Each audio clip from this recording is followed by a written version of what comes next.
the sky. Never let them know. Go.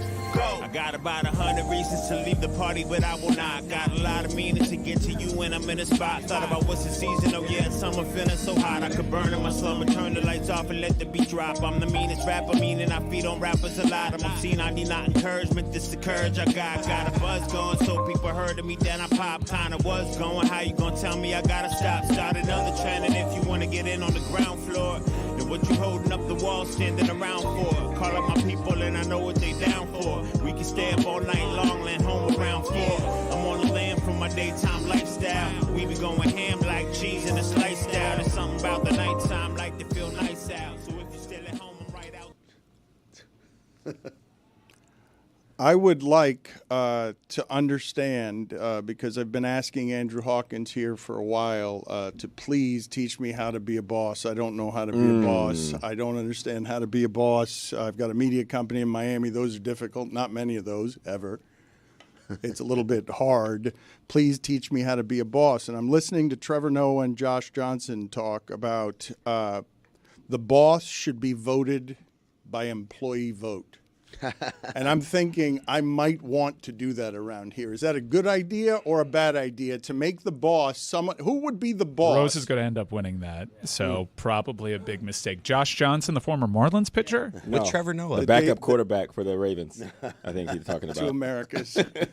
3 Americas, actually. 3 Americas, indeed. It's the Daily Show, guys. I wanted to talk to you about what's going on in Buffalo this weekend, because it's one of these seismic, epic games before they get really seismic and epic. And I'm guessing most people listening to this, nobody wants Houston to win, because you want the next round to – like, Houston is the team everybody in America wants to lose. Get out of here. We want to see the big boys play. And don't sneak up on somebody and make this not about the Chiefs and that the Ravens or the Ravens or the Bills have to go through the Chiefs to get past the Chiefs. It's the Royal Rumble before WrestleMania. The winner of the Royal Rumble gets to punch his ticket to the main event of WrestleMania, but oftentimes the Royal Rumble is better and more exciting than the main event of WrestleMania. That's what's happening. The Ravens and Bills battling for a shot to finish their story and go through the guy that has been standing in their way for the last few years. Damn, that's good. That's good. I mean, the games might get worse as you get to the Super Bowl. We might be less interested every round. Well, but it is possible. But it is possible, given that football, maximum footballs, and always surprises us and keeps. The Super Bowl used to stink, used to be terrible. Now everything builds up to the moment where we're like, oh, the football gets real this weekend. Everyone's in agreement, like, oh, there's no one sneaking in here. Like, get Tampa out of here. Get some of these people out of here. Don't get Tampa out of here. You guys understand what I'm saying. The point that I want to get to, though, because I find this all to be an imperfect measurement. I don't know whether Buffalo's better than Baltimore. I don't know. They both seem really, really good. But now you're putting it in the snow. And now it's a real field temperature of -3. And I'm like, that's not how I want football to be played. Oh, shut up. This is what the Bills have earned. This is how real football gets played in Buffalo. And they earned it by having a better season. Now, the Ravens beat them straight up. Let's see if they can do it again in Buffalo's barn. Put your hand in the snow. Hand in the snow. I don't want to watch football in the snow, but it is cool to see the way that it's all shaped up. Like, this is the football that you want. You're neutralizing Lamar Jackson with -3 degrees. He's from Pompano. I know. So if he overcomes this, I know that's not what I want to watch. What do we want to watch about both these teams? The quarterback position. And when you have weather like this, they're incentivized to keep it in their hands and do what they do almost better than anybody else in the league, and that's run the damn ball. This is great. 2003, everything was better in 2003. That's crazy. All right, am I right? All right, let me explain something to you guys, because what I'm talking about, I don't want to be sour on the game everyone's sweet on. That's not what I'm doing. Sounds like that's what you're doing. You're going to put a roof on this stadium, and I don't like it. No, not this week, man. This is perfect. The weather actually leans into the strengths of these teams. It leans into the best player. We're not calling plays. We're calling players, and that's what both these teams are lining up to do as a hopefully. God, man, it would really suck if Houston ends up beating Kansas City. Don't say that. Because if the narrative is Patrick Mahomes is there waiting and watching, these two teams battle it out for a chance to take down their boogeyman. It's man, this is great. This is the biggest game in a long time. You guys keep talking about that. I'm going to text Arian Foster right now. He has the script. The part that I don't like about what's happening here, Andrew, is that Mike Ryan is giving a lot of expertise about playoff football, about football in the snow, about real men playing real football, okay? I hear you. And then I hear on the set of Amazon Prime, Richard Sherman saying, when we're talking about playoff football, no offense, Ryan Fitzpatrick. You're Ryan Fitzpatrick here, and I'm asking Andrew Hawkins, if the point of the games is to measure who's the best, okay, who's just the best, the year that Aaron Rodgers, the best I've ever seen at that, won the Super Bowl was the year he got to go through only domes. And those playoff numbers were insane because there were no elements. It was a disadvantage for him to play at Lambeau. It was a disadvantage for him to play in the snow because he couldn't be his regular kind of great. Mike Ryan is asking for more and more of Josh Allen and Lamar Jackson. It's a tough position. They've given us more and more. I want to see them at their best. I don't want them challenged by the elements because one of them grew up down here with us in this swamp. No excuses, Dan. I'm not buying it. I got a text back from Arian Foster. He says, C.J. Stroud's going to have a hell of a game, but at the end, Mahomes is going to pull it out just like the script demands it. So don't worry, guys. We got it. Dan just wants to change the football calendar. Look, weather always impacts the playoffs. It always does, and you overcome that. It's part of the things that you overcome. Is Dan, are you engagement farming right now? I kind of feel like he's engagement farming. We were talking about this outside, about the concept of people saying very kind of outlandish things just because they want responses. Like, unpopular opinion, Charles Barkley was better than Michael Porter Jr. And it's like, of course. But, like, you say unpopular opinion, and now everyone goes crazy. And now Dan is doing, like, the opposite. He's saying, oh, you know what? It sucks that the snow is happening. These guys should play in a dome. But the argument that I'm making is the elements actually lean into the strengths of these two unbelievable talents at quarterback. It's green eggs and ham, okay? And you're like, what the hell does that even mean? 2003 version of Hawk? I'll tell you what it means. It's could you in the snow? I could in the snow. It doesn't matter. That's what playoff football is. Yeah, we want the best to be the best, but it should be any given day, any element. It does not matter. If you are truly the best, you line up wherever we're at, whatever the elements are, and I will beat you. That's crazy, Killer. It's wherever the elements were, wherever they at. Wherever they at, murder. That's crazy, You understand what I'm saying? It doesn't matter. Anywhere. We could do it in Buffalo or Baltimore, either. You say you could do it where? Anywhere. Whoa. Oh, that's crazy. That's crazy. That's crazy. He said he could do it anywhere. That's crazy, murder. Murder, tell him. I had no idea Mean had that in his locker. That might be his best. That's crazy. I'm not kidding. That's crazy, Killer. It's 2 Americans dead. You don't get it. You talk about the snow, murder. You ain't afraid of no snow, Killer. That's wow. That's crazy. wild style. I thought the point of what we were doing in watching on weekends, you guys are telling me it's entertainment, and I'm legitimately saying to you, if we're going to analyze things all season, if we're going to make this all about measurements at all times, who's the best? Is Josh Allen more MVP than Lamar Jackson is MVP? Oh, yeah, good storyline, Dan. Keep going. Yeah, that's a great question to ask ourselves. Yep. If that's what we're doing around Did you here, know one was black and one was white, Dan? That'll probably get you some engagement. One was black and one was white. There's so much great drama around this game, and to not have it be the game that actually defines your legacy, to just merely get to the game that may define your legacy, it's just insane drama for a divisional round game. It's awesome. I do feel bad for the Houston Texans, though. No one wants them. I was like, get out of Any here, other man. circumstance, Out the everyone's way. going for the underdog here. We want to see one of these two teams playing Sunday evening in Buffalo get to the point where they have to go through Patrick Mahomes. And if C.J. Stroud ruins that, I will resent him forever. My favorite part is all the conversation that happens this year about who is the MVP between Lamar, between Josh Allen. Two incredible players have had incredible seasons. And for it to culminate in them having to go against each other, I've actually felt like the conversation about them has dropped this week. Almost like everybody who was arguing one side or the other is like, oh, shit, excuse my language. We're going to find out this week. So I can't say too much because it'll be an immediate, you're wrong. Whereas before you could just, oh, this guy's better. This has a better season. It's not a They're the better hypothetical. team. It's like a This is the ladder better match. roster. We're going to find out. It's a ladder match where the MVP is above the ring, but it also gives Man. you an opportunity at the world title. Tapping in. You're tapping in. You're tapping in. Everything is wrestling. You're wrestling. I have a Madden theory about Josh Allen and Lamar that I'd like to share. I kind of teased it a little bit before the show.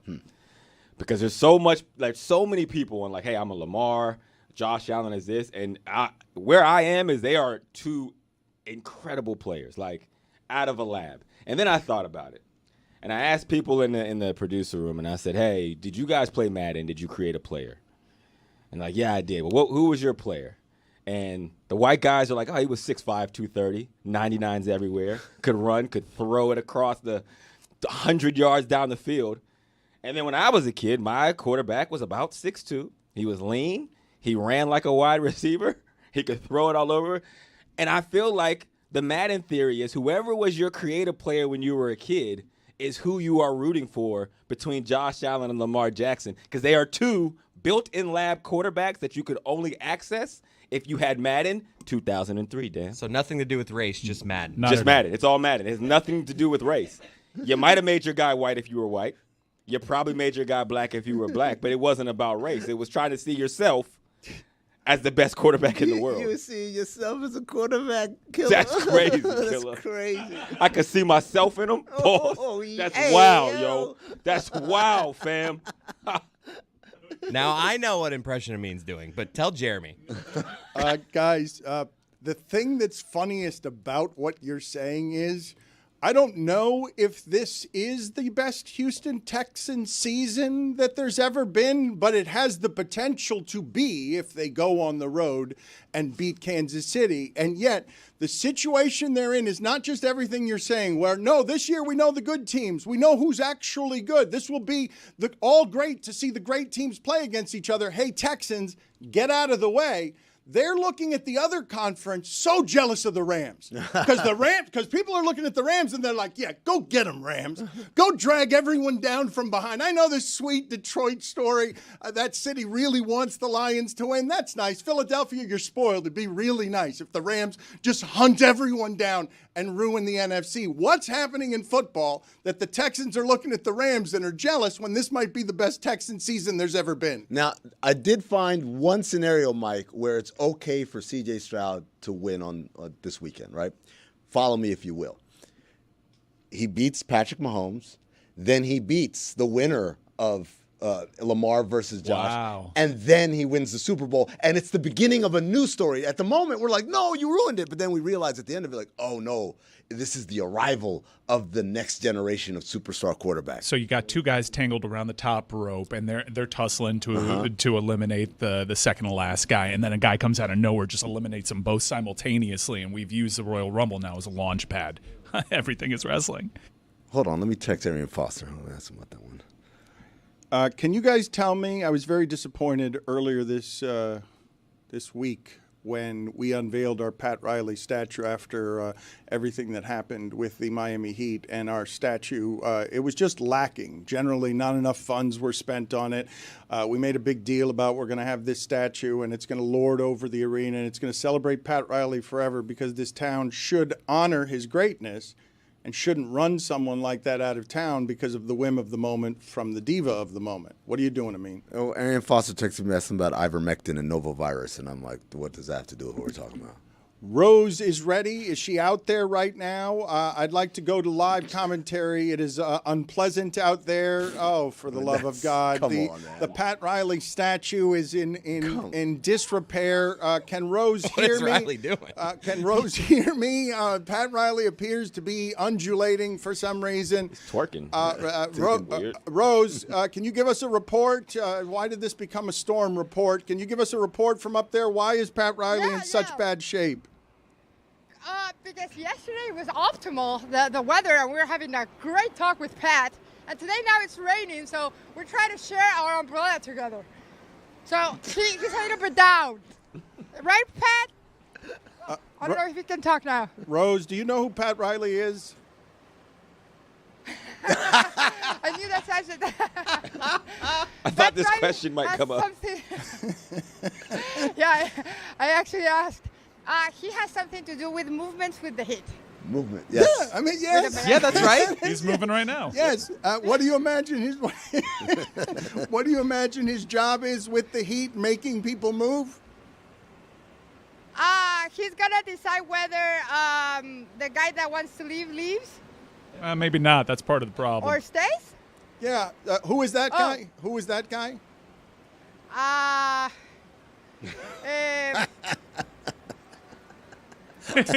saw you ask Jimmy off the Butler. camera. Jimmy Butler. It's Jimmy Butler. All right. Thank you, Rose. We appreciate you. Yeah. He knows her ice cats, All not right. as much the Heat. Look, we need a better statue. Thank you, Rose. And I failed here. This was my fault from beginning to end. She was out there yesterday, and it was sunny, and it was beautiful, and it was not windy, and it was not rainy, and I forgot to go to her. Because the first time I went to her with the statue, I was so disappointed by the statue. That's not honoring Pat Riley. She's been up there for 36 hours. That's right. You guys have made a farce of this now, me trying to honor somebody at the end that even people around here, Mike Ryan's commentary gets me compromised on not wanting to dishonor somebody at the end of their career just because they put the standard in a place where you're going to care about regular season games for 15 years around here because all of them are going to matter. Welcome to my world, Dan. Mike Ryan putting you in compromising positions with his analysis of the Hey, Heat. that's crazy. He put him Hey, in yo, The compromising. that's crazy. I love Murda. I love how. Yo. I love how the compromising position is just telling you like it is. Like I was actually having this conversation yesterday. Let's remove the expansion years from the equation. Certainly for the Pat Riley years, you can make it a solid argument that these last two seasons are the leanest years in franchise history when it comes to their chances of being competitive. You can maybe highlight the 4 or 5 seed years where they had Jermaine O'Neal and we were all just kind of buying time Whiteside before years. the free agency. But that wasn't even as long and as prolonged as this was. Even when they were bad, when Deion Waiters had that game winner, they still had the win streak in the season to get people excited and think like, man, if we only got in the playoffs. This is so lean and so helpless and so boring that you could actually point to this and say, if it's not the leanest portion of Pat Riley's career, it's certainly top 3. It's on the medal stand. Can I introduce you to someone named Michael Beasley? Yeah. That was 1 year, What- one tanking year. No, and then- they also hold had the on. best player, one of the best players in the world on their team to keep you locked in. Because I was thinking about like after they won the 06 championship, there was a slight rebuild, but they had Dwayne Wade, who was one of the top 5 players in the league at that time. What do they have right now? Let's hope Tyler Hero just increases his trade value. Dwayne Wade was amazing. Yes. When I say Michael Beasley, I'm not just talking about the year before they got him. I'm talking about after they got him. Right. Too. That was some lean ass years. But they still had Dwayne Wade. That was lean cuisine. They had a reason. Like, we know that we got the guy. We know that we have the franchise guy. And you always had the hope, like, if we make a move and we add to Dwayne Wade, we're good. Right now, you're just hoping that what Kevin Love posted on Instagram is true. It was lean rhymes. Aline El Hassan. Linguini. Damn. Come on, man. Come on. I messed that one up. Lean Guini. No, I can't kick you out because it's time for First Fake. Ready? Dang, I have to quit. Welcome to First Fake, presented by Tough Actin' Tenactin. Jimmy Butler is where we're going to start, even though people are tired of Yimmy Butler, as we call him in Miami in many a household. People are tired of us talking about this, and it's only going to get worse, one would presume, correct? There are going to be little things in practices. Maybe Jimmy Butler has an amazing practice against Tyler Hero.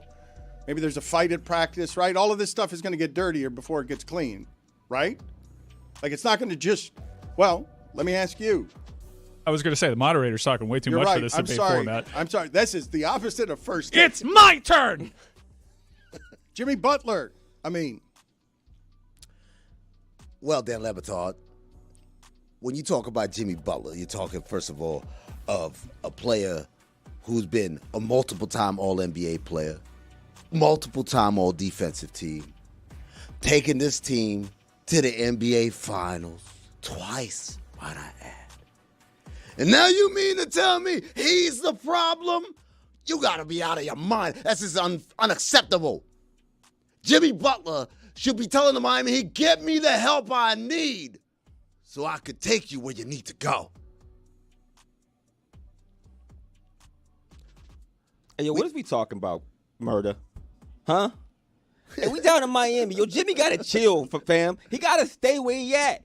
Yo, I done spent a lot of years in Miami. Trust and believe, okay? I've been there. I done did it all. I was in Club Dream, Club Bed, Mansion. I'm talking about when it was the real mansion. And we had Denali's, caddies on the block. I'm talking about 20 deep. But what I'm saying is, hey, yo, Jimmy, man, what is we doing? Every 3 years, you gonna try to just leave to a new team? Have we not done this before? Oh, yeah, that's crazy. Come on, man. Yeah, I'm just saying, Pat, get your stuff together down there. Is you in charge or not, yo? I can't imagine running the spot and I can't have control of nobody down there. You know what I'm saying?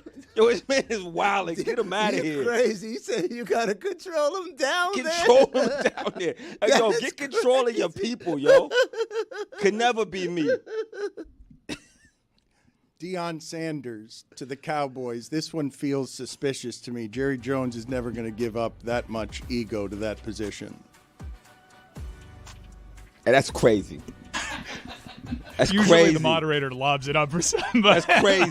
Hey, yo, it's your first time hosting a show? Not Molly Karam. Hey, Murder. This man. He Folly Karam. Come on, yo. What is he doing? That's crazy. He's Molly, not Karen. Hey, if I'm Prime, I'm going to Dallas. And if I'm Jerry Jones, I'm going to get Deion. Like, go get Prime. He's Jolly Karam because he's fat. That's crazy. That's crazy. Murder. Jolly Karam is crazy. On the poll, Juju, is Jolly just for fat people? At Le Batard Show. I gotta ask Uncle Mike about this. We're gonna get Deion back in Dallas. Get Prime to Dallas, yo. No. If I'm Jerry Jones, it's the only thing that makes sense. Who else can deal with his ego? You know what I'm saying? You got your owner who's the GM, and it's cool to be the GM if you know how to pick players. He don't know how to do none of that. He said he don't know how to pick them. He don't know how to pick them. It ain't the X's and the O's. It's the Jimmys and the Joes. That's a saying all this time, Murder. You know, so you get Deion in there, get Shador in there, get Shiloh in there, get Deion Jr. He do the videos in Colorado. Throw a uniform on him. It's better than what we see out there now, Murder. He's tripping. He's shooting the videos. Come on, man. That's crazy. Everybody down there with the podcast, and I like podcasts. We got a podcast. Yeah. We got the best podcast in the game. Yo, shout out. But come on, we ain't out there having to tackle Derrick Henry. Somebody got to do your job, yo. Get Prime down there so we can get the players to do their jobs. That's crazy. Who's under more pressure this weekend, Josh Allen or Lamar Jackson? Amin. Wait, hold on. What character? That's the problem. That's the problem with hosting this. No one considers the host. I don't know who I'm talking to. Which character would you like to play? You mad. You mad. He got me. You mad. Bill O'Reilly. He looking like a fat Bill O'Reilly. Let's try this he's again. A mean assassin. Let's try this again. I'm a mean assassin. Yo, Dan, he's the man. He's a mean old bastard. Let's try this again. Get me some different imaging. Let's do this better, please. Welcome back to First Fake. Presented by Circuit City. Oh, my God. Who's under more pressure this weekend, Josh Allen or Lamar Jackson? Jackson, yeah. Sorry, what? Running back. Hey, yo, that's crazy. That's crazy. Lamar Jackson is wild, son. Lamar Jackson is what did he say Lamar absurd. was doing? Lamar Jackson? Hey, yo, that's wild, crazy. Fam. You wildin', Dan. That's crazy. Hey, yo, stat. Man said Lamar Jackson. Hey, yo, how you start the show to say let's do it right, and it come out with Lamar Jackson? That's crazy. He not stat baby, he fat baby. That's wild, son. Back to not caring about the moderator. That's crazy. Lamar Jackson is absurd. Try it again. Run it back. I'll do it better this time. Try it back. I'm sorry. It's live. Mike didn't trust me on live. He said, Dan, don't do it live. It's too dangerous. Welcome back I could have write a better to joke. First Fake. Presented by Circuit City. I'll tell you what happened last time, too. I tripped on my way there. Like, who am I going to ask? Am I going to ask Andrew Hawkins? I haven't gotten Shannon Sharp yet. I'd like Shannon Sharp. I wanted to do First Fake with Shannon Sharp. I didn't get that. He's doing his own script. He's audible. Well, Yeah. I mean, you said Well, it's Lamar really Jackson. weird to spoof a show that I'm actually on. So can we address that a humble elephant in the brag. room? That's So I gotta go into character. 2 for 2. I never got it this early. Hey, that's crazy. That's crazy. Killer. You said you never got it when? That's wild. That's crazy. That's on me. That's on me. We never even addressed why I'm in 2003 garb. No, and don't. We'll get to that in the B block. Golly, it's just, Yeah. why is he in a pink mink? That never. You guys didn't even ask that question. No. We want the joke to stand for itself. It speaks for itself. It doesn't, because I did it for LeAngelo Ball. Well, I'm not there yet. Oh. So, B-block. all right, I'll do this better. Let's go. Welcome back to First Fake. Presented by Circuit City. Andrew Hawkins, which Ball brother is the biggest star? I gotta give props to Jello. Jello's the biggest star. Shout out to LeVar Ball. And Shout the out ball, to LeVar. and the balling gang. He in the Hall of Fame. I'm from Harlem. We having breakfast, but no club. I'm not Charlemagne. It's Jello Ball.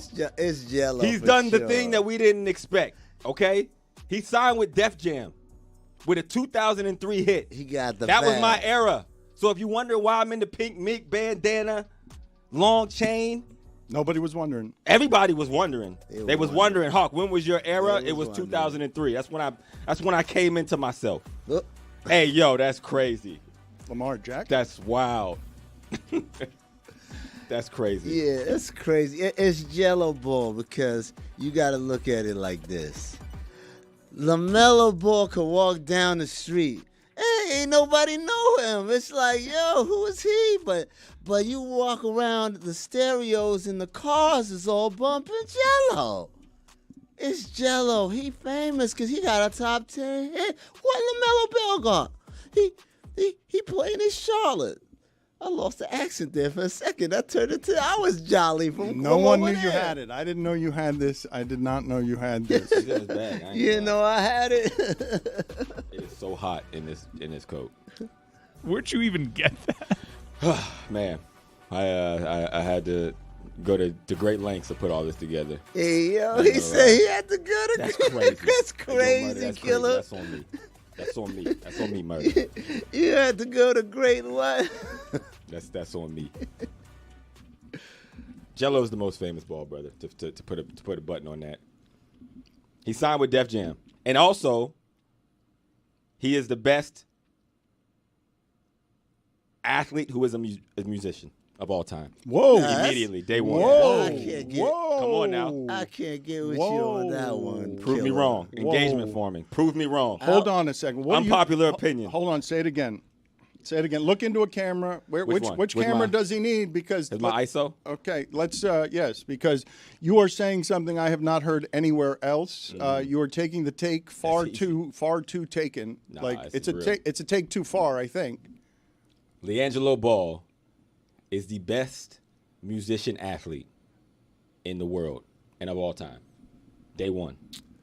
I can't get with that, killer. Who else? It's not the best athlete musician. it's the best musician. Athlete. Athlete. So not Because athlete who he is wants already- to do music on the side. Shaquille I'm talking about O'Neal. main No, that doesn't source of count. income That's is wrong. music. Arroyo. Shaquille O'Neal music was way better. His music was way better. He had a track with Big. Jello ain't got no track with Big. Big's dead. Oh, Jesus. All right. I'm just saying, it has a lot to do with it. But people knew about Shaq because of his athleticism. And then breaking news? it What was opened the that? door for his music. Really, Jello, more people know him because of the music than his basketball prowess. That's because he couldn't play. That's what Hawk is saying. No, in that case- musician athlete, Isn't that why not we're all athlete here? musician. Then you could say, what's his name? Bruce Hornsby then would be the best athlete musician. Well, no, did you not hear Roy? He came out swinging in the middle of that. He hit us in the face with a guitar. The guitar of Bronson Arroyo is what. Yes. You guys didn't even hear that. It's the only thing Roy has said in 30 minutes. And it was perfectly timed, but it was exactly not the winner in the conversation we're presently Can I introduce having. you to Barry Zito? That's crazy. That's crazy. We've How got a about lot. Julio Iglesias. We've got a lot of guitar players in baseball. Bernie Williams. Yes. But that's an athlete musician. You're not Okay, getting here's the this. game. You're It's not got to getting be it. a musician It's got to be first. job Bru- musician, I second job. I or- said Bruce Hornsby. Okay. He beat Allen Iverson 1-on-1. Iverson. Y'all think I'm playing? No, Allen Iverson is an athlete first, then came Okay. the You music. penalizing them for being nice on the court. They should have been scrubbed so they could win this argument. Come on, man. Master Yes. P has a case. Yeah, he was a scrub on the court. Master B you has a go. case. Master So all B. that you got to put the musicians in the room and then say, yo, who is the best athlete? Yo, he said Master B. That's crazy with a B. Killer. Hold on, Hawk. Give me the list here. If you're making the argument, you're making Mm-hmm. it because you think it's unassailable. So who are the arguments against it that you would rebuff one after another? I would put Master P in the argument. I would put Sam Hunt, country music artist who played quarterback at UAB and signed with the Kansas City Chiefs before going into country music. Julio Iglesias, I got from Mike he's Ryan. reserve goalkeeper for Real Madrid. That's legit. Has to be legit. Toby Nwigwe, who is a rap artist who played linebacker at North Texas, would be in there. I would put 2 Chainz? 2 Chainz. 2 Chainz played college basketball. Yeah. They lost He was that like a season. 6'5" big though. I don't know. What are we doing with Nelly? He dominated Rock and Jock. He did dominate Rock and Jock, but I don't feel like he had like he can't contend with the officials who like have played at a high level. J. Cole J. Cole. played pro basketball. Do you think J. Cole could beat LiAngelo Ball one-on-one? That's not what you asked me. I gave you guys that could beat him one-on-one. That's crazy. Who's a better basketball player, J. Cole or Master P? J. Cole. Really? He is, but he has played overseas, and Amin is also in the tank for J. Cole because he would not say a negative word about J. Who Cole. was a better release? Love Who's J. Amin? Cole. He's not a better basketball player than Master P. Yeah, I J. don't Cole's think- release. I don't know. Master P played for Houston in No. college.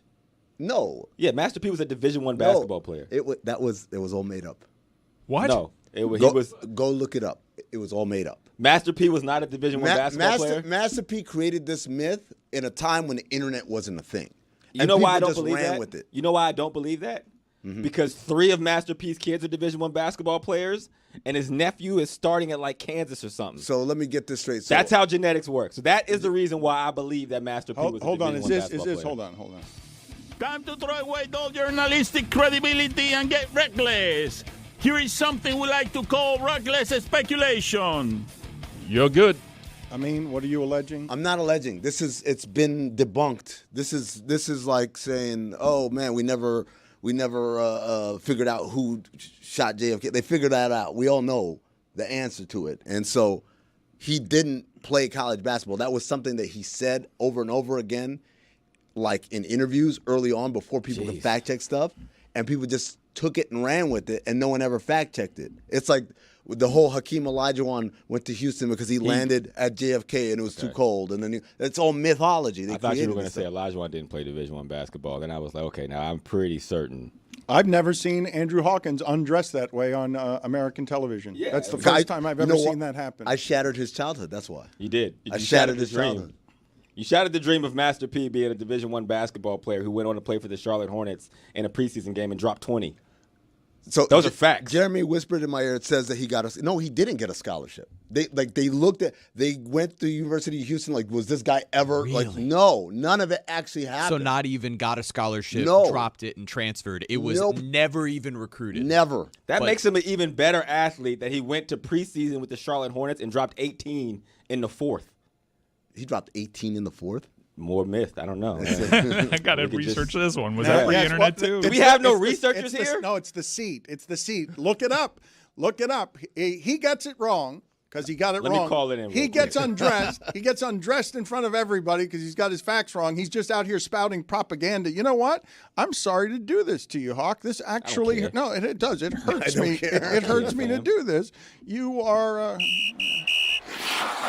Minor penalty, 2 minutes, spreading propaganda. Yeah, go sit in the penalty box. Faze me. No, I know it doesn't faze you. Well, I'm a boss, man. Yeah. Okay. Dan, I have another answer for you, and I think this one is unassailable. Prince. Prince, greatest music person, athlete. His preseason high for points was 8 points, Master P. Was that Toronto or Charlotte? That was in which he scored during his time with the Toronto Raptors. There you go. Against Vancouver. Billy Ray Cyrus got a baseball scholarship to Georgetown and later dropped out to become a musician. That one's up there because he had hits in multiple different decades. Wait, as a baseball player or as a... Nice. Thanks for watching First Fake, presented by Oodles and Noodles.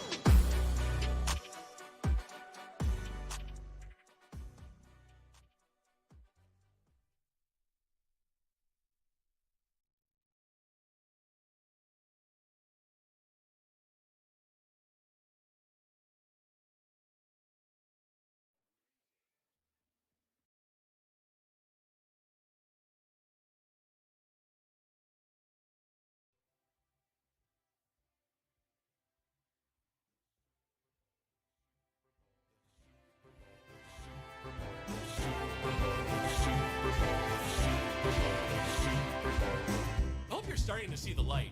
Regardless of who's in it, it's a spectacle. I think I'm starting to come around. Like, for instance, everybody wagering on a team.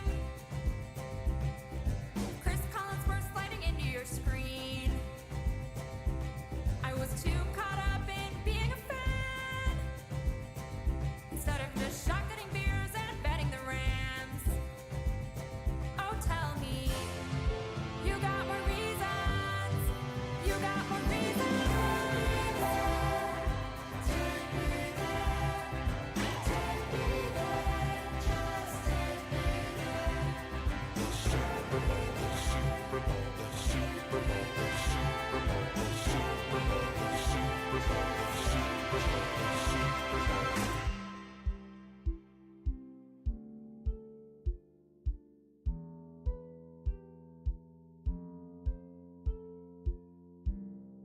Anything you want, everything you need, you can get it all. Pat McAfee, writings on the wall, what's it gonna be? You'll see Marshall Falk and Mariucci. Anything you want, everything you need, you can get it all from Dominique. Writings on the wall, what's it gonna be? You can get it all. Kyle Brandt's Hemmings. Going out west for the Super Bowl. Going out west for the Super Bowl. My team's not there, but I'm gonna show. My team's also not there, but I'm gonna show. Everybody knows it's bound to be. Everybody knows it's bound to be The greatest night for you and me. Come on now.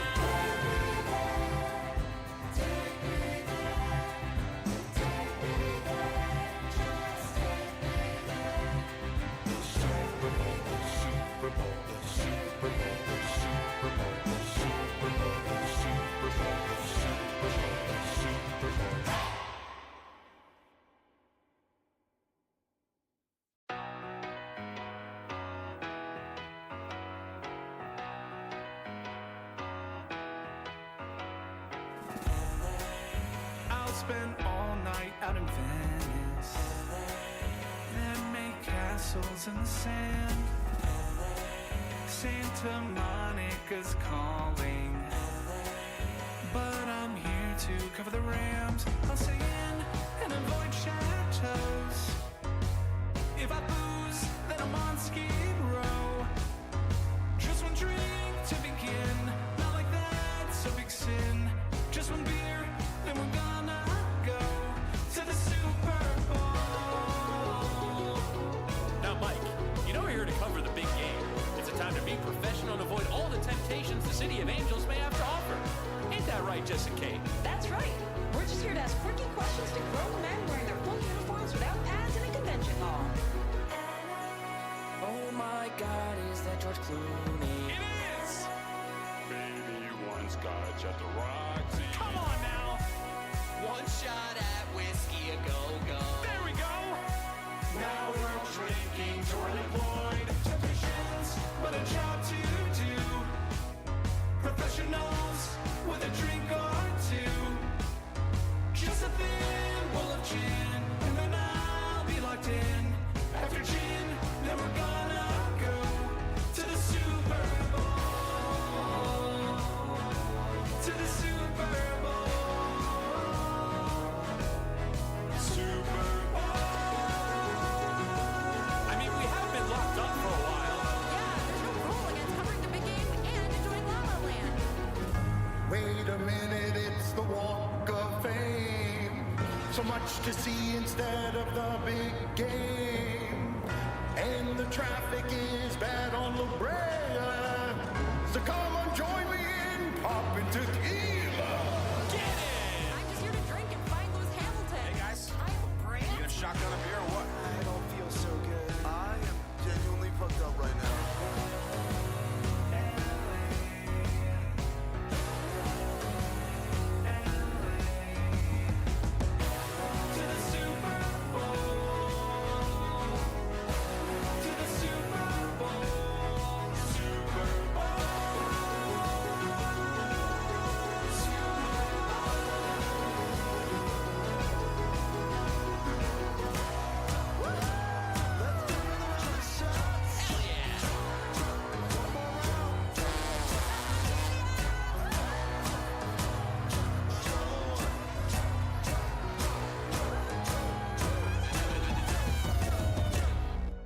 It's showtime, buddy!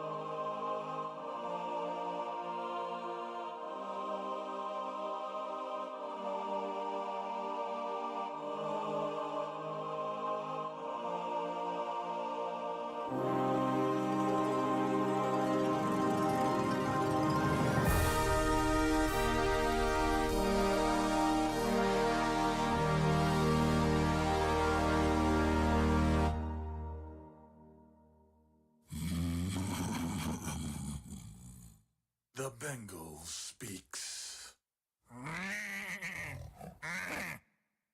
And the ram responds. The Bengal tiger is an apex predator with no natural enemies other than man. It's equipped with incredible strength, combined with sharp claws and massive canine teeth, designed for overpowering and killing its prey that can weigh over 1,000 pounds. It is, in reality, a finely tuned killing machine. The ram, on the other hand, though extremely quick and powerful in its own right, is a vegetarian that does not have to hunt down and kill to survive. Their massive horns are powerful, and they do have the ability to severely injure an animal with a well-placed bow, giving them the opportunity to escape. But for one to be able to overtake a Bengal tiger in a fight to the death would require a small miracle. Stafford with the ball, with 6 minutes left, down 4 points, with 79 yards to go.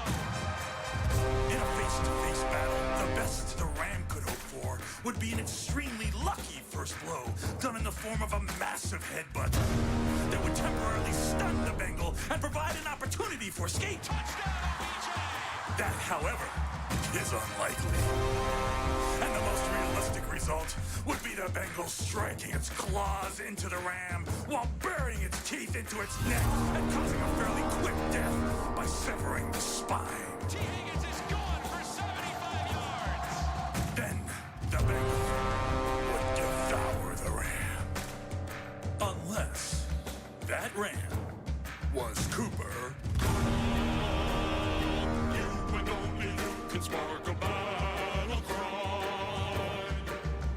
The Rams, victory was sealed on strength of your divine champions.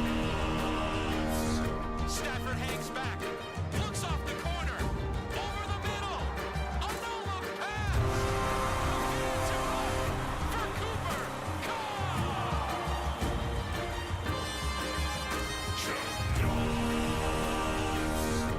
McVay keeps calling his number.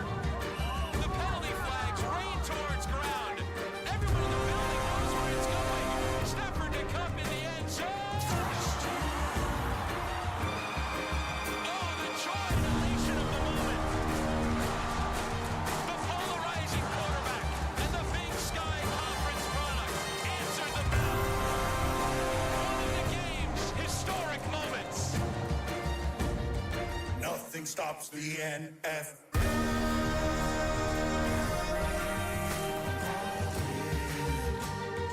Nothing stops the NFL.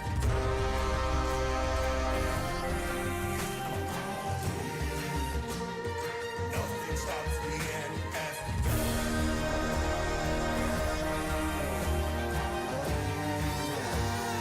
Nothing stops the NFL. One play at a time, boys. One play at a time. Winning isn't everything. It's the only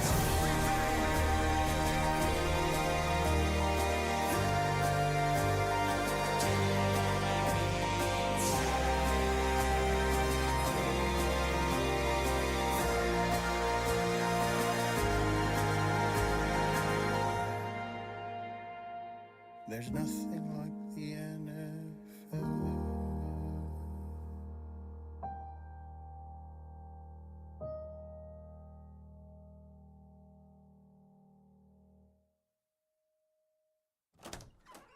All right, guys, I'm really excited about this. I've just been listening to the Hamilton soundtrack my entire drive over here. A little bit of another day of sun, because Jess and I have been talking about singing that together. Super excited to be part of this. Hey, Izzy. JT, that's my friend Izzy from ESPN. Nice to meet you, man. Hey, guys. Izzy Gutierrez around the horn.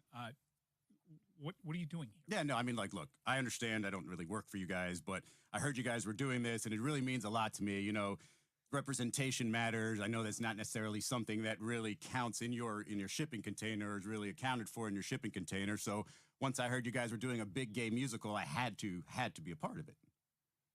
Doing what? The big gay musical. No, I figured I heard about it in Greg Cody's column, or No, it's the Big Game musical. The Big Game with an M. Shit. Well, who's going to listen to that?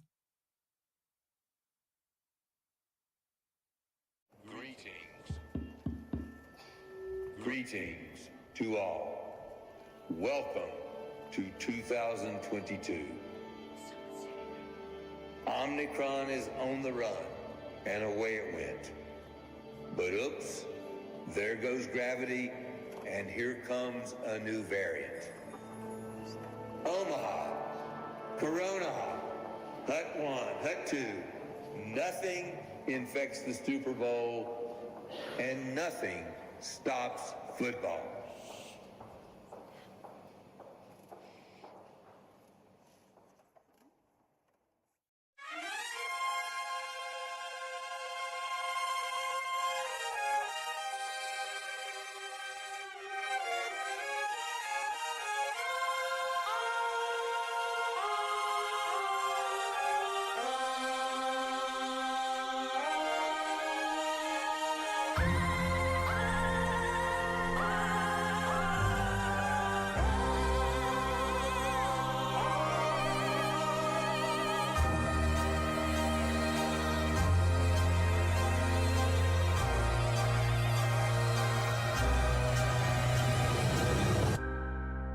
racism, greed, trauma to brain and spine. And yet, I cannot look away. Heroes are dead. Science has their heads. Oh, is there no escape from here? I need to know. It eats my soul. Nothing stops the NFL.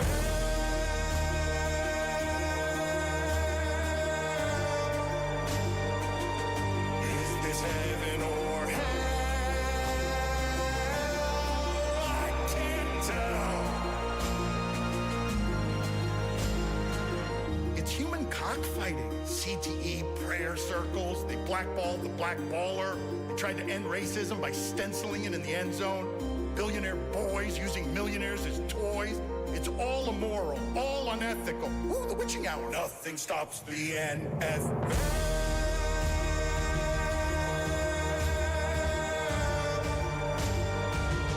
Is this heaven or hell? I can't tell.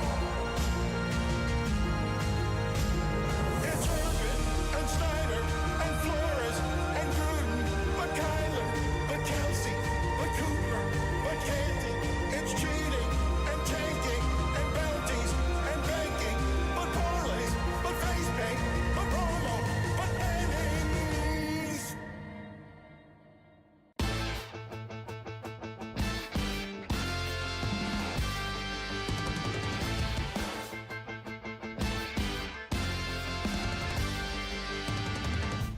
Here we go.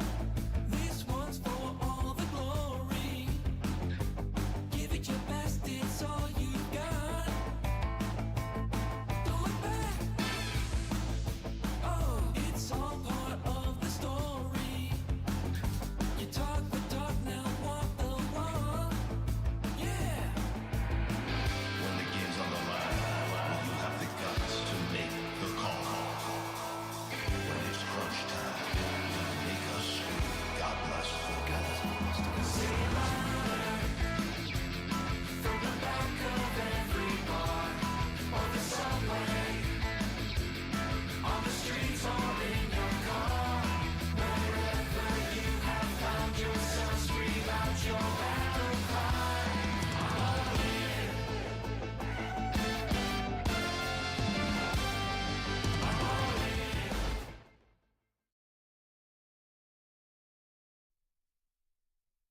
This week on Gen CFB.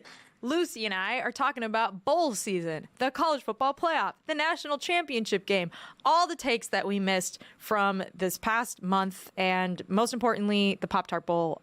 Obviously, we have to talk about that and the poor Pop-Tart that sacrificed his life so that Iowa State could celebrate properly after beating Miami.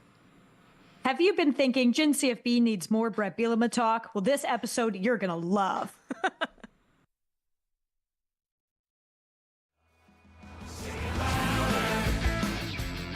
From the back of every bar, or the subway, on the streets or in your car, wherever you have found yourself, scream out your battle cry.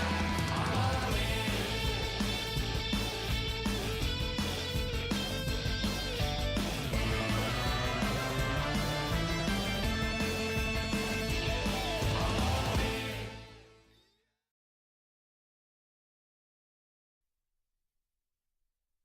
Can you get your joy back here on the court? Probably not. Jimmy Butler's got a trade he's demanding, doesn't want to play for Spo. For 7 games now he's out, he's suspended, vibes are at an all-time low. Though we can't forget when Jimmy made the Heat a finals team. He's become a menace, Riley's gotten way too old for his shit. Jimmy Jimmy Buckets ain't just gonna stand there in the corner. And yo, he's 35, no, he ain't getting any younger. He's lost a couple steps, no longer alpha or a killer. Best review the situation that you caught up in. He's done this almost everywhere else that he's been. How can we be surprised that he's doing it again? Now we can test the market for an old malcontent to wanna talk or think about all of the money that we spend it. Says he'd pay for Atlanta, just not the Heat. Maybe even for Toronto, just not the Heat. Send his ass to Indiana, just not the Heat. Could even trade him to Utah, just not the Heat. Could get his joy back in Denver, just not the Heat. Could sell his coffee as a Clipper, just not the Heat. Maybe a Buck or a Blazer, just not the Heat. He says he'll play anywhere, just not the Heat.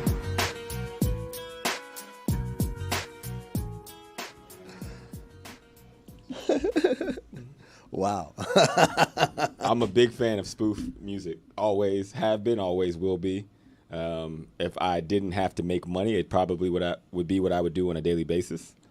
There was some cultural appropriation there. No, man. Andrew Streeter, look at me. But it's all good. Look at me, Andrew. You get the Louis Pinnock Award. That's a cinephobe thing. You get the Louis Pinnock Award. A+, 100%. Don't let them tell you otherwise, man. You know what it reminded me? You know, what's the song? Who sings the song Informer? Snow. Informer. I was 34 when I realized that was a white dude. His name is Snow. Canadian. So was Young Jeezy's. I thought he was selling cocaine. Amin, did any of us know Amin had an amazingly nasally fake Snow in his repertoire? We're not going to just steamroll past this. What? It was literal Snow because he's from Canada. He's from Canada. That's the other one. Yeah, so I was supposed to hear Informer and think that this dude was a white person from Canada doing Jamaican dance hall music. Yeah. That was the through line I was supposed to take Yes, from that. because he's listening on the radio as an 11-year-old. Snow. That's why they called him Snow. Look, marketing in the 90s was incredibly direct. They weren't trying to be subtle or anything. He's from Canada. He's white. I disagree. Because I think back then it's like in my neighborhood, Tiny, the homie Tiny was 6'6", 285. No, but not for white guys. Vanilla Ice was on the nose. Vanilla Ice was they on hit the him twice. But I think they were playing into the fact that you would hear the music and not just think, oh, that's ironic. You know what I'm saying? There was a rap group, and I only know this because I went back to my mom's house in Johnstown, Pennsylvania, and in this old box, she had this box of trading cards of MTV Raps trading cards. Oh, wow. Okay, and cool. on this card, there was a young rap group named Young Black Teenagers. Yeah. Yes. Wasn't DJ Scribble in that? Yes. 3 white dudes called Young Black Teenagers. So if you hear the music and the group name is Young Black Teenagers, right, you're not going to be like, oh, it must be 3 white guys. Shifted the paradigm. So when I hear Snow and I hear Caribbean music, Canadian white dude? Look, I will admit right here next to you, as someone who's 18 years older than you, I think, that I also, the first time I heard that song and Snow and Informer, I also thought originally when I heard the voice that it was a black person who was singing. I think I'm a bit cynical here, but I wouldn't believe that a black group would call themselves Young Black Teenagers. In the 90s? 92? No. I mean, now, yeah, we get it now. In 92. Not now. Not in 92. Not in 83. Not in 74. Tap the Bottle and Twist the Cap was an absolute banger, though. I just want to be clear to both of you, right?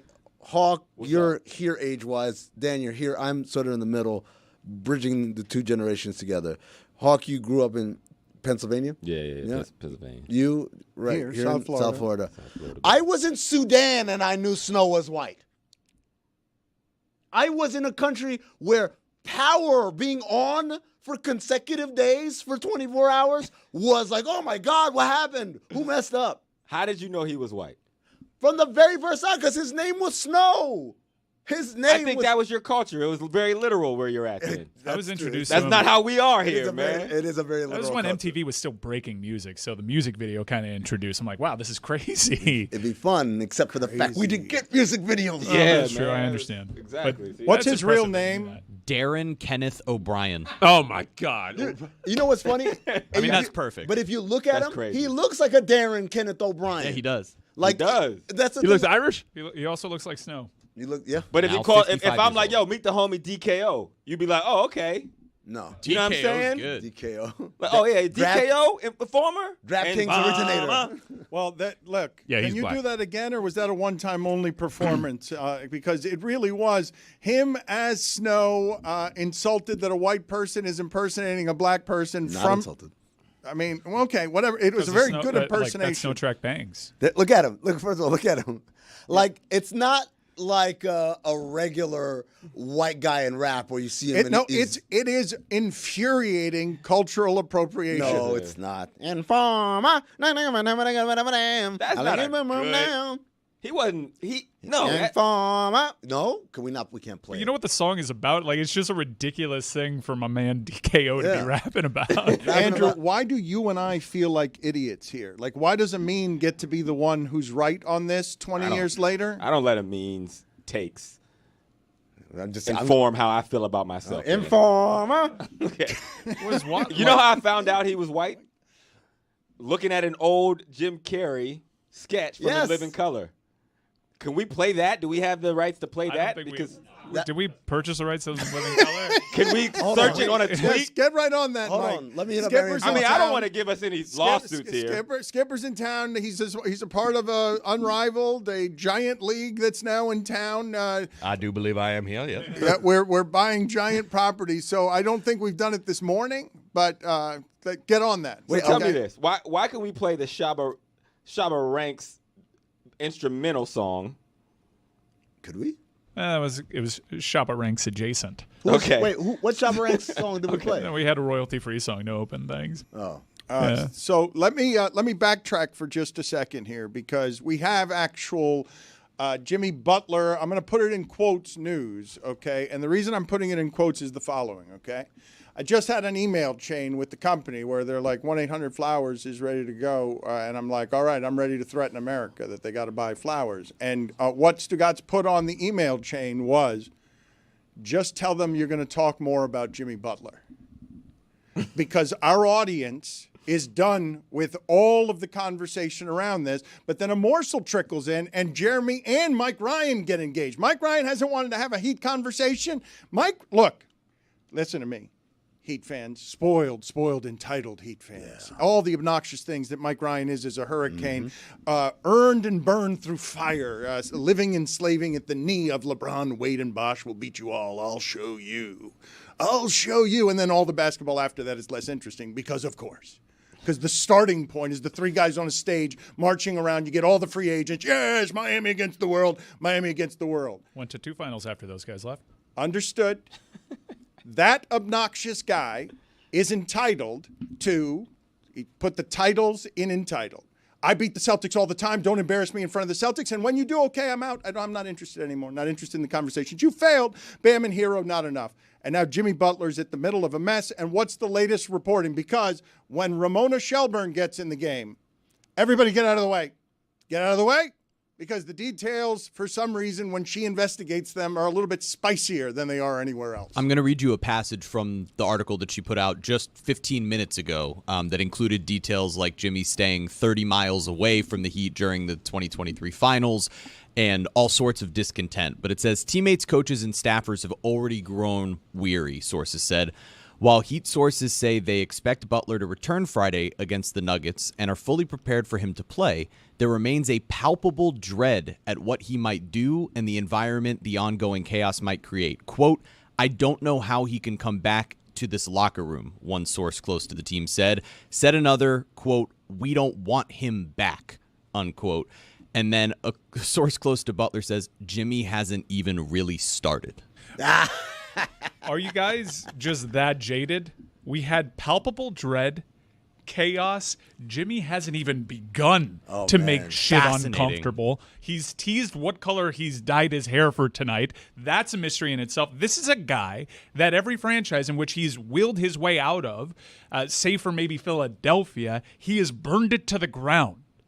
And it's usually been behind closed doors. Now he is ending his suspension in the regular season, and reportedly teammates don't want him back, and we may have a Timberwolves practice play out in front of the nation on court in a finals rematch. This is actually fascinating. And Kevin Love's Instagram has been like the best TV show in 2025 because he has been posting all the way through it, trolling everybody in the process. There was a Boys to Men Photoshop. And then yesterday, This one right he here. posts this, which is the I'm not bleeping going anywhere This is from my the house. Wolf of Wall Street.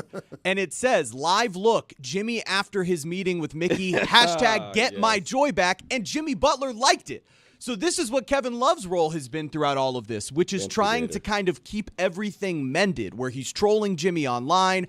He really has been kind of the connector between the veterans and the young players on this team for a few years. A lot of people give him credit for saving that locker room a couple years ago when they were the 8th seed that went to the finals, because Kyle Lowry and Jimmy Butler were sort of a separate entity from the rest of those young players. And when he came out at the buyout window and signed with the Heat, it changed a lot of what was going on there. He has been this guy. He's still trying to be this guy. And the Heat gave him credit for speaking up in meetings on this road trip to kind of help them get back together. So the irony of all that is way back when the Cavs added Richard Jefferson via trade and I think Channing Frye, those guys arrived to a Cavs team that they felt was fractured, cliquish, all too serious. And the first thing those two guys did was they said, everybody's getting on this text, this group text.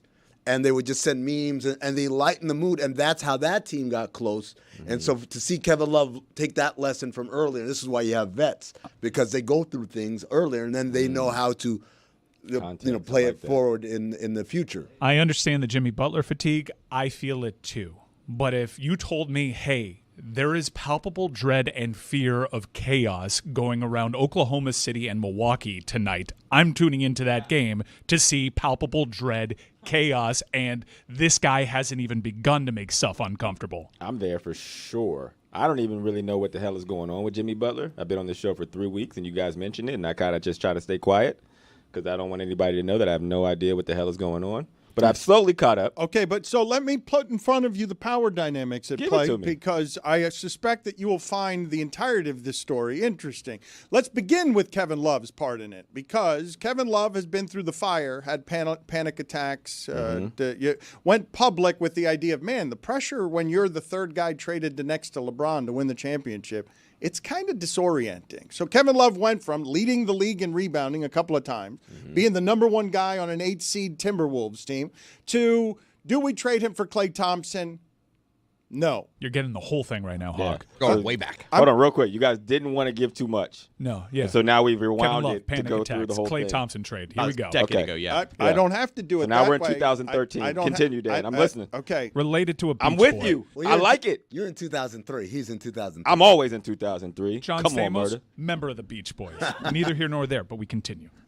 Jimmy Butler, if he's going to escalate things now, has the possibility of making a real giant mess, which is an interesting way to end things at the 15 years of player empowerment, where it goes from Miami has LeBron, and at the end the wheels fall off the thing because a player has gotten so much power that he can nuke your franchise if he's willing to make it messy enough. I'm sorry, let me ask this question. I know you guys don't like that when I do that, but do we have the sound of Dwayne Wade on his podcast talking about, if we can cue that up, because it's a real interesting window into exactly what you're talking about, Dan. The thing that is interesting to me is everyone, like Mike said, palpable dread, right? Palpable dread and what's going to happen in chaos, right? This is so great. It reminds me of when I went, oh, you know what? We got the Dwayne Wade thing. This is more important. I was just filibustering. Go. So in this space with the Heat, man, I don't know what's going to happen, and I don't have no comment on the trade.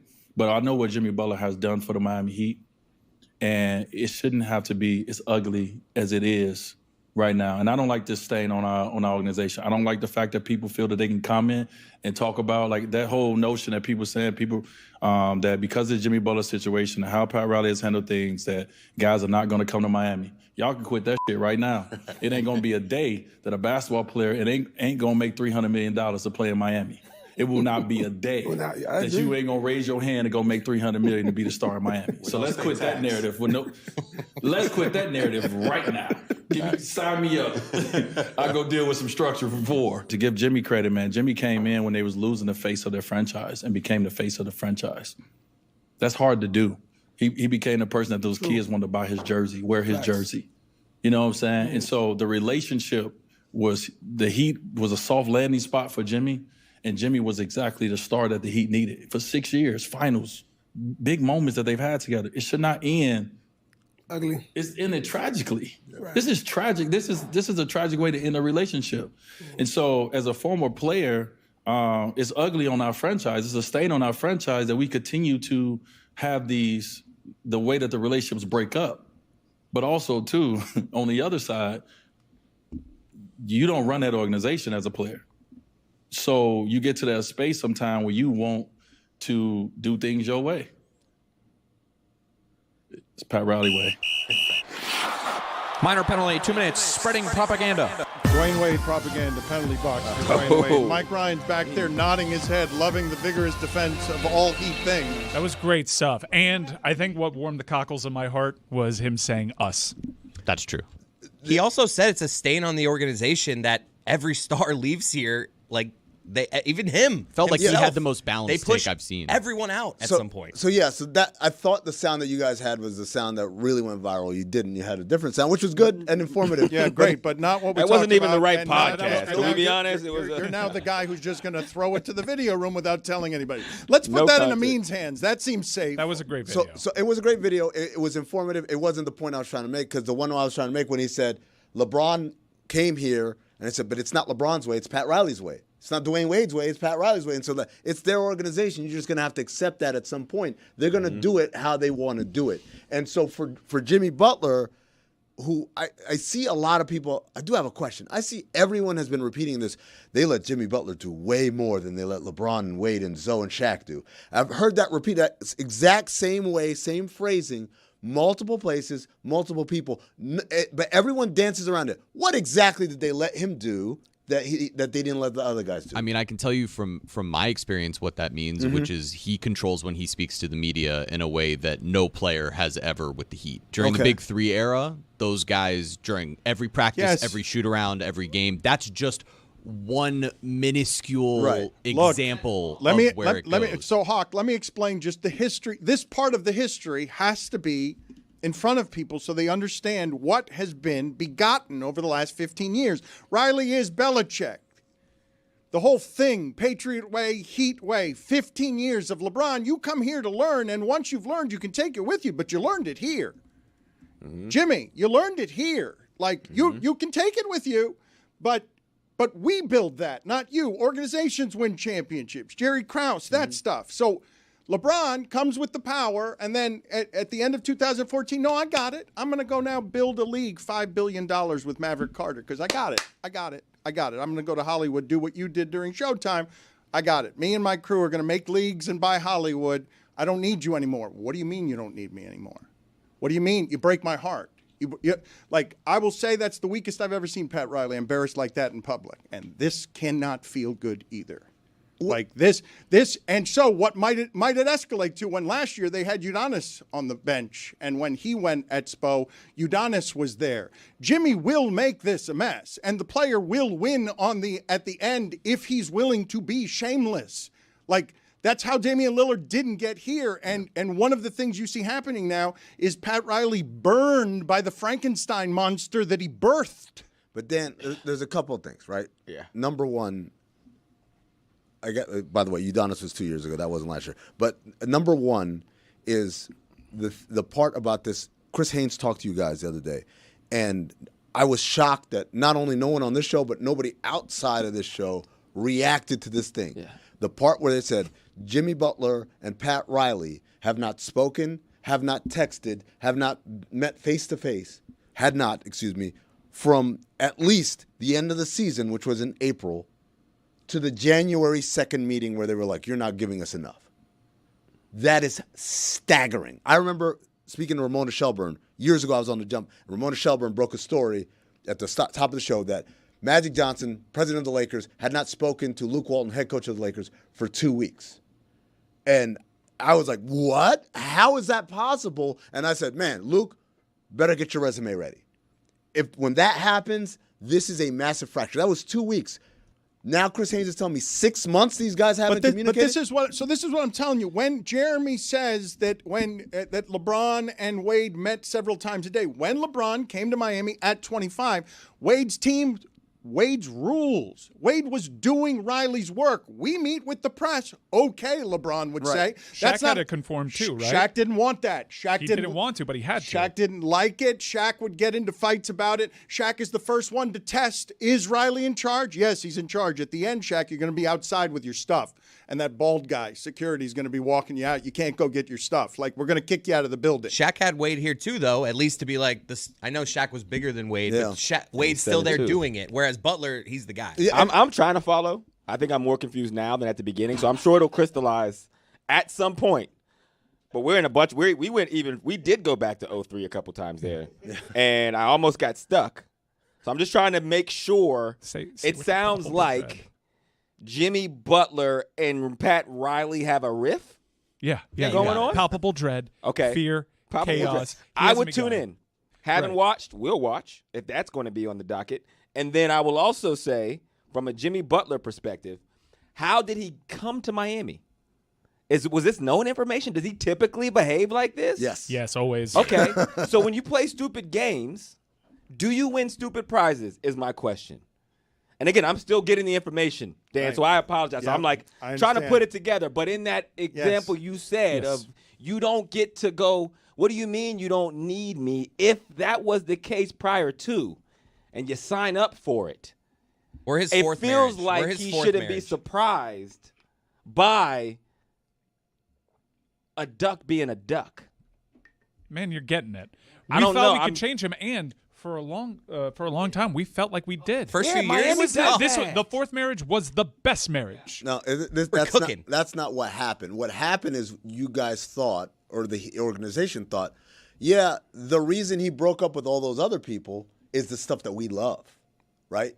We love that he's demanding. We love that he goes out there and gives it his all. We love those things. That he challenges the other players. It must not have been that he challenges. That he's not afraid of confrontation. Which, Dan, in today's league, more than ever, having people who are not confrontation averse is such a game changer, because everyone's like passive aggressive and in their feelings. I love that. Let's do least conflict averse people in the NBA. Jimmy Butler's well, number one. I wanted him to finish his. I wanted him to finish his point, because I don't know like the modern makeup of an NBA baller and how Jimmy Butler is just so different than that. When Jimmy Butler, I mean, I loved basketball at a time where everyone was kind of more built like Jimmy Butler from an intensity and approach to the game type of thing, and there were way more fights in the locker room. Now everything seems to be a little bit more harmonious. It is. I mean, it's like I've had players tell me, I mean, you couldn't work in the league anymore. I said, why not? It's like, because you can't talk to the kids the way you used to talk to people. I'm like, what do you mean? It's like, no, if you say something,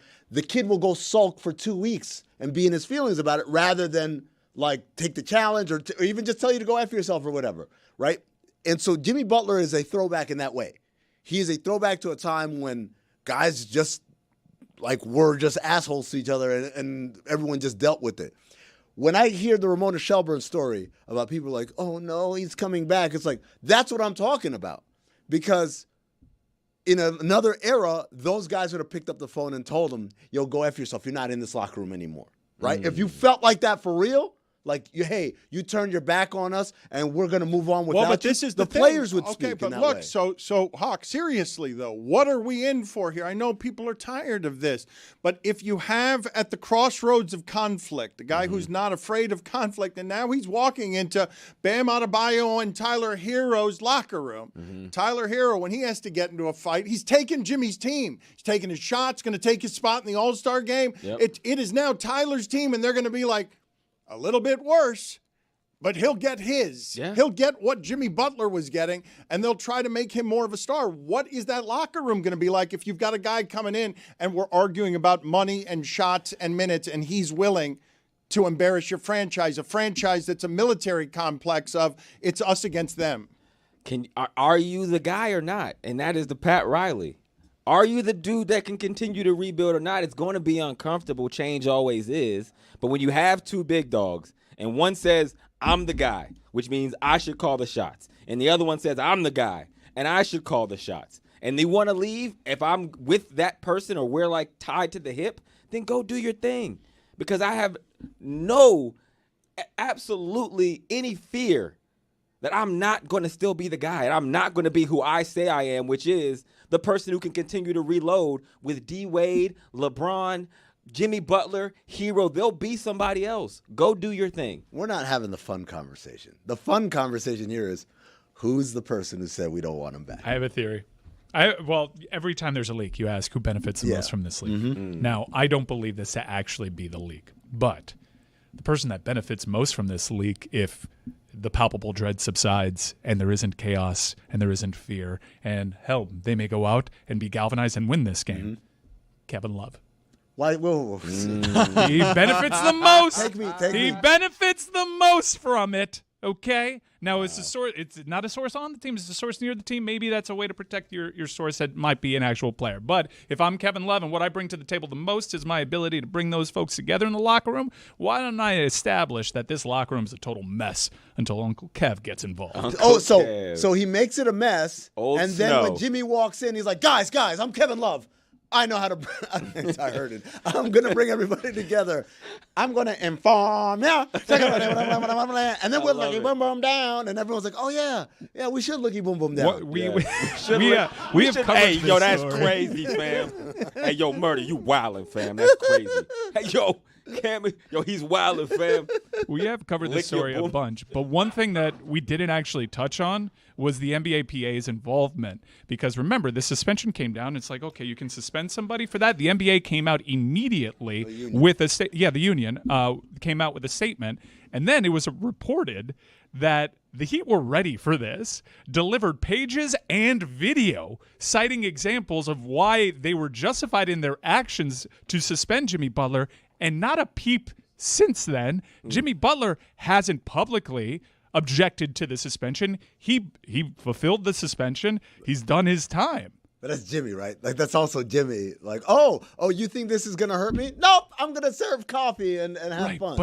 But what was in the video? Also from Ramona's piece, Butler, sources close to him said, was furious at the length of the suspension. There had been a possibility that the meeting could have resulted in a reduced suspension and fine, sources said, but Butler would have had to show, quote, a lot more contrition. Instead, he doubled down.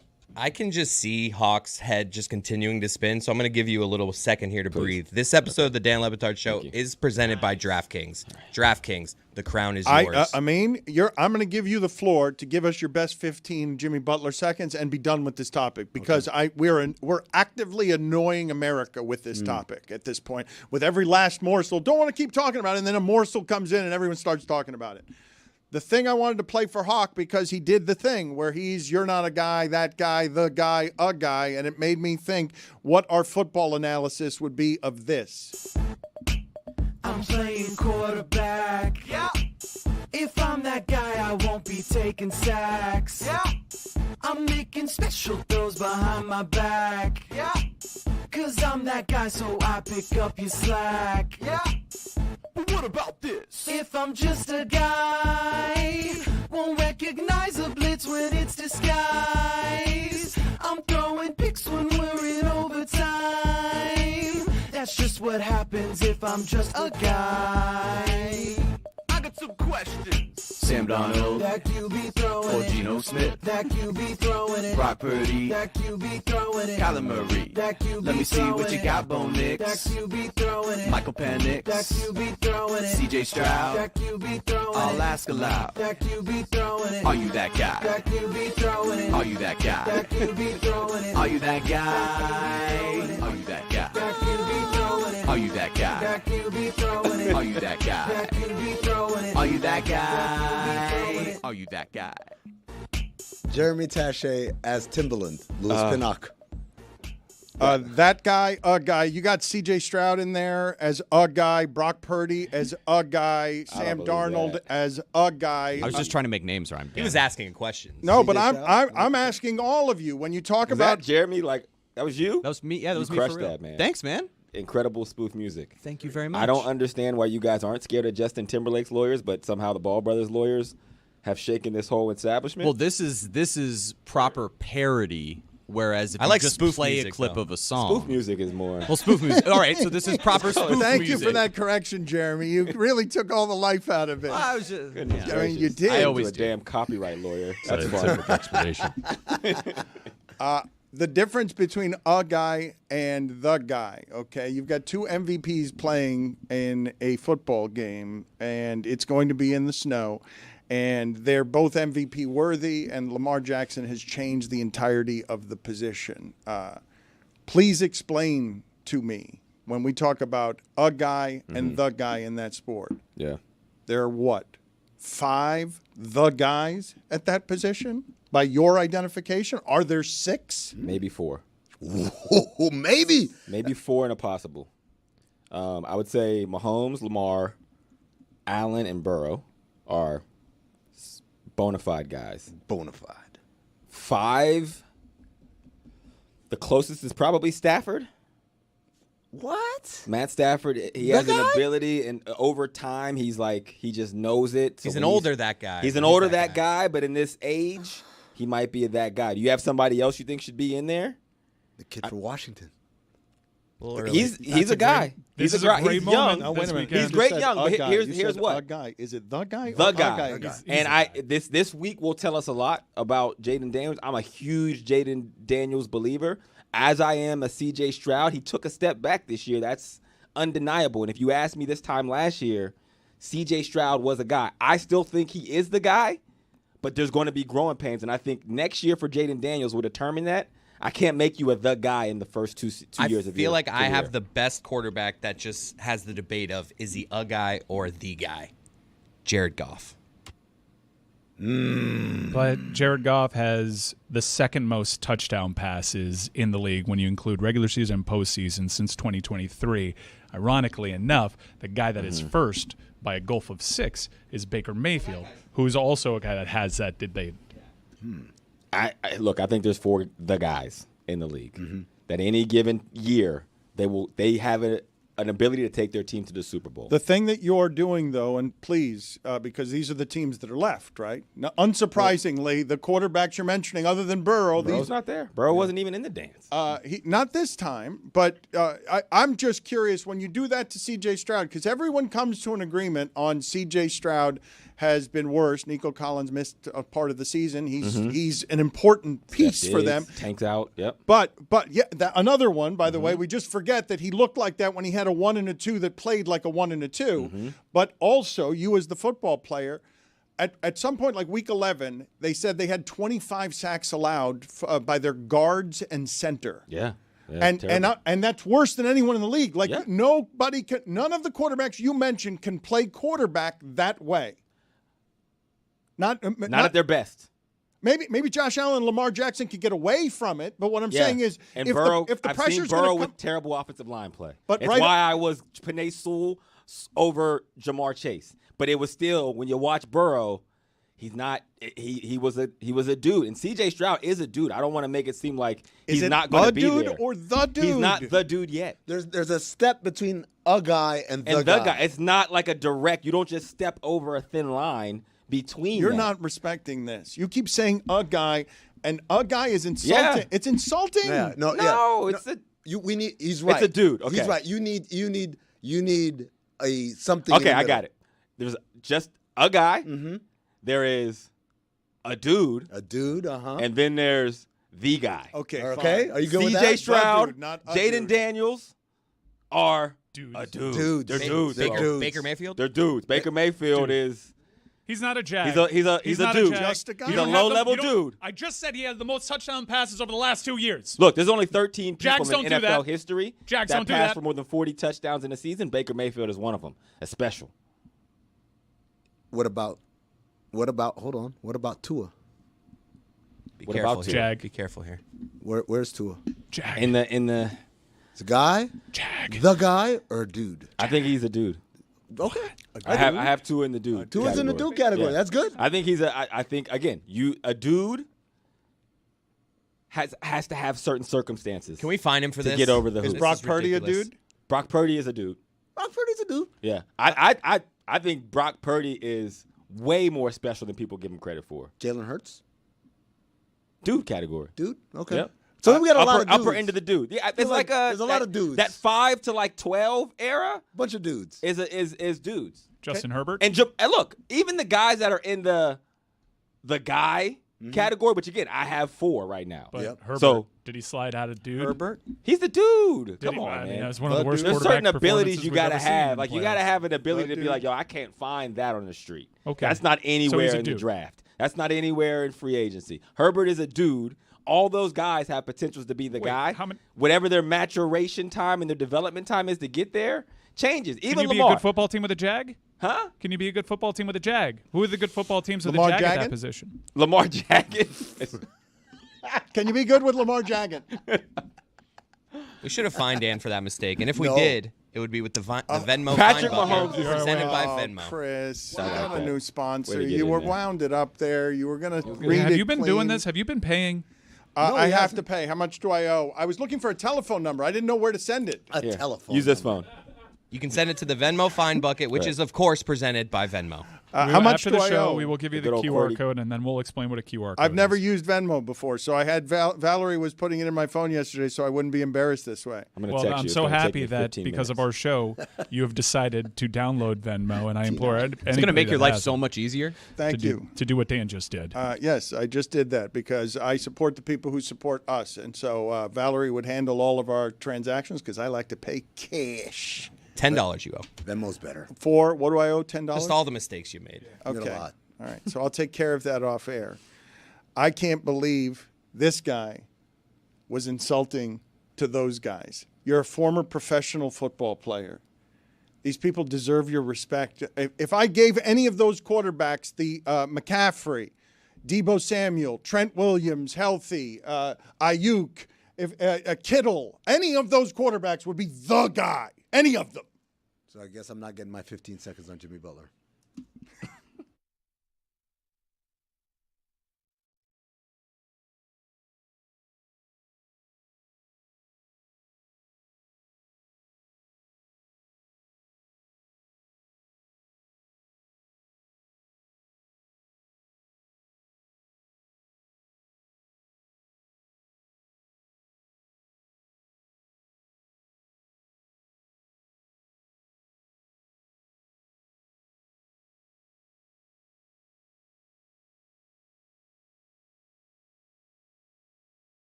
Yes, sir.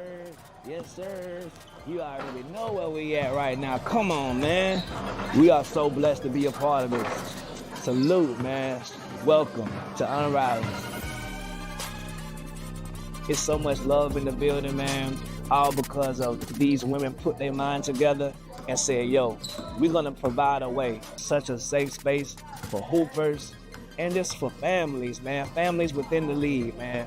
Shouts out to Rafisa Collier. Shouts out to Brianna Stewart for just having this idea and bringing it forth, man. I can't see a little girl seeing this and not wanting to be a part of this. You feel me? I think that no matter who you are, once you see this product, you're going to want to be a part, man. How excited are you to be a part of this Miami unveiling of the Unrivaled League, man? I'm super excited. I think it's a great opportunity for women's sports. What's the coolest part of this Unrivaled facility, in your opinion? The show court, because it seats about like 800 people, so it's going to be real small, real tight. The crowd's going to bring the energy for us, and it's going to feel kind of like street ball. For sure. To be, huh? Hell yeah. Them ain't got no prescription, huh? What team are you most excited to go against? The Owls. The Owls? Why the Owls? I want to play the Owls. They be Okay. talking. I'm excited against everybody, but definitely Jordan and Ryan, because, you know, I need them bragging rights. I feel like we got the best team, so really anybody. We kind of got smacked a little bit by the Rose, so, Yeah. you know, we got to get back a little bit. I think we're unstoppable, honestly, so I'm excited to go against everyone, and I don't think anyone can guard us. I'm excited to play against my teammates from Indiana. There's no one team in particular that I gotta play them. We're gonna play them all anyway. I'm excited to just showcase what I got all together. I just want to see everybody. It's less defenders, less health defense. Ain't too much talking you can do. It's like square up, guard your shadow. What's up? We getting in that mode. What you listening to? Nipsey Hussle. Got it. My dog. Yeah, I'm different. I like to slow jam. Slow jam? So I like reggae. A little spicy question. Who in the league can't guard you? at all. I mean, there's a few.